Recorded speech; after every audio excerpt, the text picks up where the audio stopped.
welcome back to my channel. If you're new, it's your girl Jane. Welcome to my space, and today I have Ella with me, CEO, founder. What else should I call you? Medical doctor and all, but you're the CEO of LLARAE Women, and I'm so happy to have you here. I'm so happy to be here too. How long have you tried to film this video? For more than 2 months now. This girl is very busy. You've been booked and busy. Thank you so much. Thank you. Anyways, if you're new on my channel, make sure to subscribe, like, share, all that good stuff, and I'm going to leave all her details in the description for you to check it out. Support her business, you guys. Feel free, relax, breathe in, breathe out. Okay. That works. Did you study in Nigeria before coming here? Yes, I had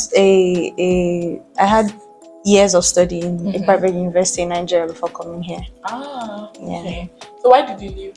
I'm curious. There. Well, I was in a private university, Madonna University, and while I was doing the program, the stipulated time was meant to be 9 years. I was doing medicine also. But along the line, we had issues with the enemy, which is the medical council in Nigeria, and they had to elongate the already 9 years. So with all that and then some challenges I faced, I had to leave it, and then I came here. I mean, if I had come here ever since, I would have been done by now with 2 degrees. So anyways, but it's part of life, so it happened. But why medicine? Because if it's me, they gave 9 years. I would just give up and say, okay, something else. But why medicine? Actually, I haven't actually seen myself doing any other thing apart from medicine. It has always been my dream course. It has always been what I wanted to do. And I'm in love with being a doctor. Okay. Yeah, so that kind of makes sense. Yeah. I was like, I want to be an actress. I really loved like the camera and all that. But I just didn't like social media for some reason. Wow. I have like old videos of me when I used to just be talking to you. So YouTube has been coming. It has really been my thing. Yeah, it has been calling me. And then after actress, I say, okay, I want to be a doctor. From doctor to pharmacy, from pharmacy to business. The business part in secondary school, but I just feel like my parents or my mom in particular just didn't get me. Like I wasn't doing good in chemistry, physics, all those courses, but I was acing my business classes, my commerce, economics, all of those things. But I guess since we're now professional in our family, they say this one you should be the one to do it. So I guess that's the case. How have you been able to balance, being a medical student and business? Because it's not easy. It's not easy at all. So first of all, when I started my business out of need. I needed to have wigs to wear. So when I decided when I found out that I was in need, I felt there would be other people that would be in need. Yeah. So I started it as a business, but it was just something to pass time. It was not really that serious then. So I was just doing it side by side with school. It's not that serious, but you were sourcing for suppliers. You think it's easy to source for suppliers? That's the thing, right? So, but I wasn't really taking it so deep. Like I was just doing it side by side with school. And then COVID happened and we all had to stay at home. Yeah. So, I mean, when you're at home, when you're less busy, and then we were on holiday for a very long time. So I had to find other ways. And then that's what made me now put more money and then more time. So first of all, what made it really easy, of course, is God. It's God that makes it easy for me. It's the one that gives me the strength to balance it. And then another thing, what was my major other thing apart from God was COVID. I mean, COVID was bad for so many people. It was bad for us. We felt bad. We all felt it. I'm telling you the truth. Nobody should lie to anybody. COVID helped businesses, especially online businesses. Because the truth is that when people are at home, they are not doing anything. They'll shop. I'm telling you, people were buying things during COVID, especially after that first year that it was very serious. When things started easing off, people started shopping online. So, I mean, COVID helped me because I can control my time. I wasn't going out of my house, so I could stay at home and take pictures when I'm not having classes. So it made it easy for me. So that was the first time I had like my major breakthrough in my business, COVID. During COVID. After COVID, Okay, so that was how you were able to balance it for like 2 years. 2 years. And now, even now that we're having mixed offline and online, I mean, when I'm home, I can still do what I want to do because I already have a system that works. What were the challenges you faced? Because everywhere was locked up.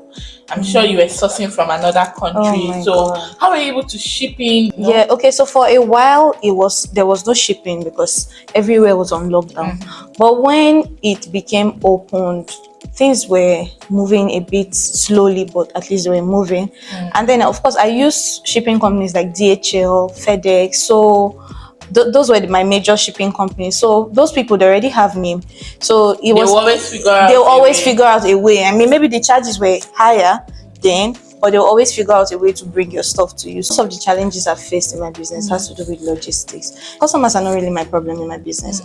I'm really blessed with beautiful and lovely and patient customers. Yes, sometimes my logistics delays more than the normal expected time, but I still have people that are patient with me. Sometimes they give you like a deadline and they don't meet it, and there's nothing you can do because it's not your fault. You already did what you ought to do. You shipped out on time, you bought it on time, but most times you cannot control what happens when the goods are not have left the warehouse. So at the time you started, were you doing like pre-order or you bought? Yes, I started the business with pre-order.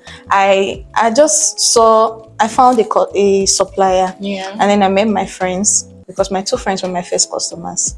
That's Chinelo and Toyosi. So I met them in class one day and told them that I have this bulb wig. Do you guys want it? They said yes. I did like it's so beautiful. So I said, okay, give me half of the money. I'll add my money, I'll buy it, and then I'll bring it for you. So that's what I did. So the first hair I bought, I took money from them, half payment from the both of them. I added some money, I bought those wigs, and I bought another wig as sample. Okay. And thank God that I didn't buy from a fake place, because what if they had scammed me? Yeah, I will have to refund them. So I was really lucky with my first purchase, and the hair came out, it was really nice, and they balanced me up. And then, so at first I started pre-COVID, I was doing strictly pre-order. Maybe I'll have like 1 or 2 weeks that I'll buy as samples. Yes, but majorly it was pre-order. Speaking of suppliers, what have been your challenges? Because I know with this hair business, my sister is also into it. Sometimes she's like, she orders hair, they bring very bad quality, So what do you do in that kind of situation? I've had times when, I said my only problem was logistics. I made a mistake. Suppliers, I take it back. Suppliers. You think that because sometimes I buy through Nigerian vendors sometimes, because they buy in bulk, like real bulk. So sometimes it's easy to get it cheaper from them than to get directly from the factory. So I get some hairs from the factory. You would think that it's only Nigerians that have problem. Suppliers in China have problem also. Sometimes they will send you order for something and they give you something entirely different. And those kind of times, I used to be lucky that it's my money I used in buying it. So when I get it, I then I advertise it as what it is. I take my own pictures, I do my own videos. So it's not the picture they gave me I will now use in selling it. I'll use my own picture I took and advertise it as what it is. So, but sometimes I've had issues where somebody will pre-order. They gave me their own money, and then I'll buy this hair and it will be something totally different. And then I'll start begging the customer, I'm sorry, please. What do we do? Should I reorder it? So sometimes I have to use my money to reorder that hair for that person.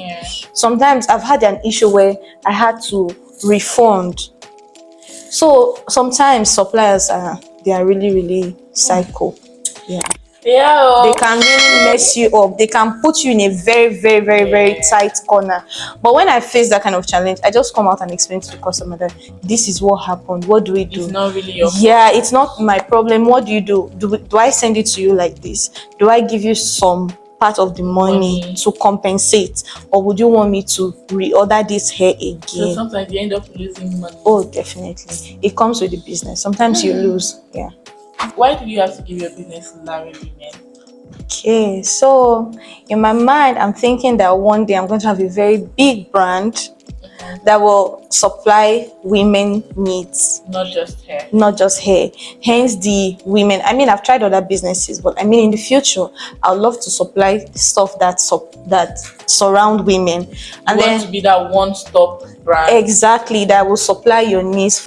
And then for the LLARAE, it came from my name. So my name is Waire from the La, and then my English name is Ella Daniela. So LLARAE, everything. Yeah, so LLARAE gives me LLARAE. So that's how I came up with that so one. You turned it upside yeah, down. So like Ella and then Waire, so LLARAE.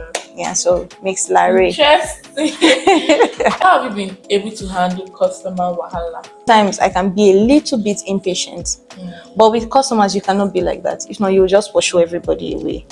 So what I've learned to do is, I mean, I even got this secret from one of your videos. I was watching Zico Naturals, the video you did with her. She made a statement and she was like, you don't have to put your emotions into your business. And that was a turning point for me, honestly, because sometimes I get when customers put me under so much pressure, maybe I'm not meeting up the delivery deadline, I feel so bad. Sometimes I want to cry. I will keep lamenting to my friends. I'll be but then there's nothing you can do. But there's nothing I can do, but they will not understand.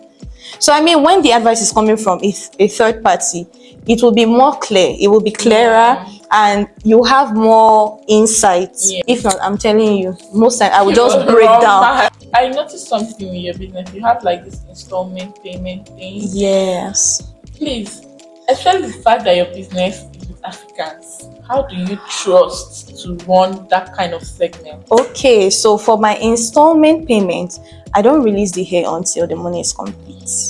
Okay, that makes sense. Yes. My installment payment works like this. You have the timeline to pay, but your hair only gets to you once you make your last payment. So where do you see LLARAE Women like 5 years from now? And do you think it's something you'll be able to handle even like when you graduate, you're, taking your career seriously? My career, yeah. By God's grace, I plan to continue doing this particular hair business for the longest of time.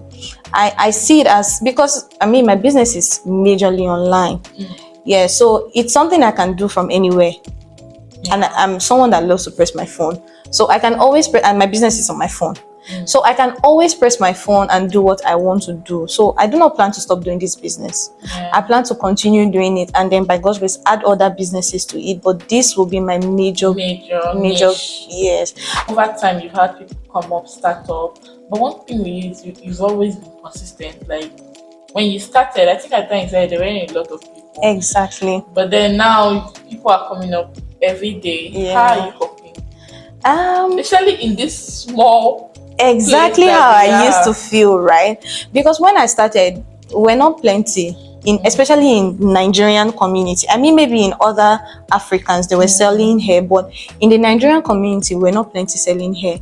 So, I mean, when I woke up and then I discovered that people started selling hair, the truth is, people that purchase from you and like what you do, they will stick with you. Competition is it's something that should motivate you. Sure. It should make you want to do better so that people will stick with you. I try to do my own business in a better way. I try to improve, and I try to follow the trend. Okay. So do you have like any advice for anyone trying to get into the hair business? So my one advice would be that you should be consistent with every business. That's what everybody says.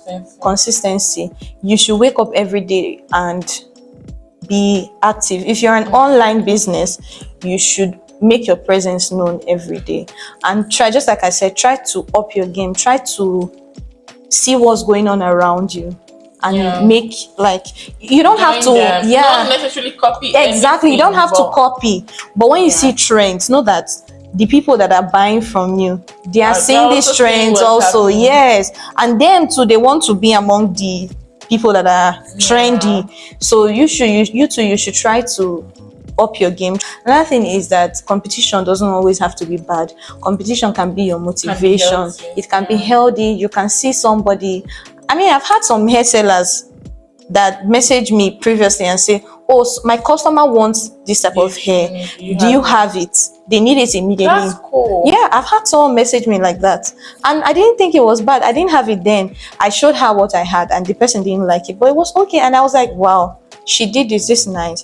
So competition doesn't have to be bad. It can be good. It can be what will motivate you. Thank you so much for dropping all these gems for us. You guys want to start off a business, you already know what to do, how to source. You can source from Nigerian vendors. You can also source directly from China. Yeah, it just depends. But that China tea, it be like some people they scam for that Alibaba. Oh, definitely. You just have to be very, very wise and prayerful and careful. Yeah, and then another thing is try to make your payments on the app.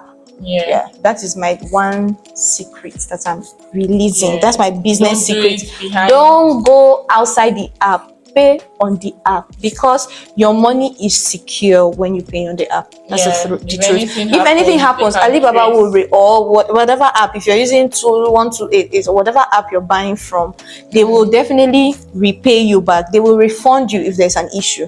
But you guys go support LLARAE Women on Instagram, order all your hair. Besides, you guys are rocking LLARAE Women. A lot of people have been commenting on this hair. They really like it. Thank you. Yeah, you did a thing anyways. And it's pretty affordable. Her prices are affordable. She has installmental payments, like she said. Yes. So go support and show love. Another thing, if I must add, my hairs are not for only blacks. I have Filipino customers also. So if you're Filipino, you want to have a different color of hair, I mean, and you don't feel like dyeing your you don't want to dye your natural hair, you could wear wigs. And then of course I have all types of wigs, because I have something for your budget, everybody. for everybody's budget. So you want luxury, you want affordable, I have it for you.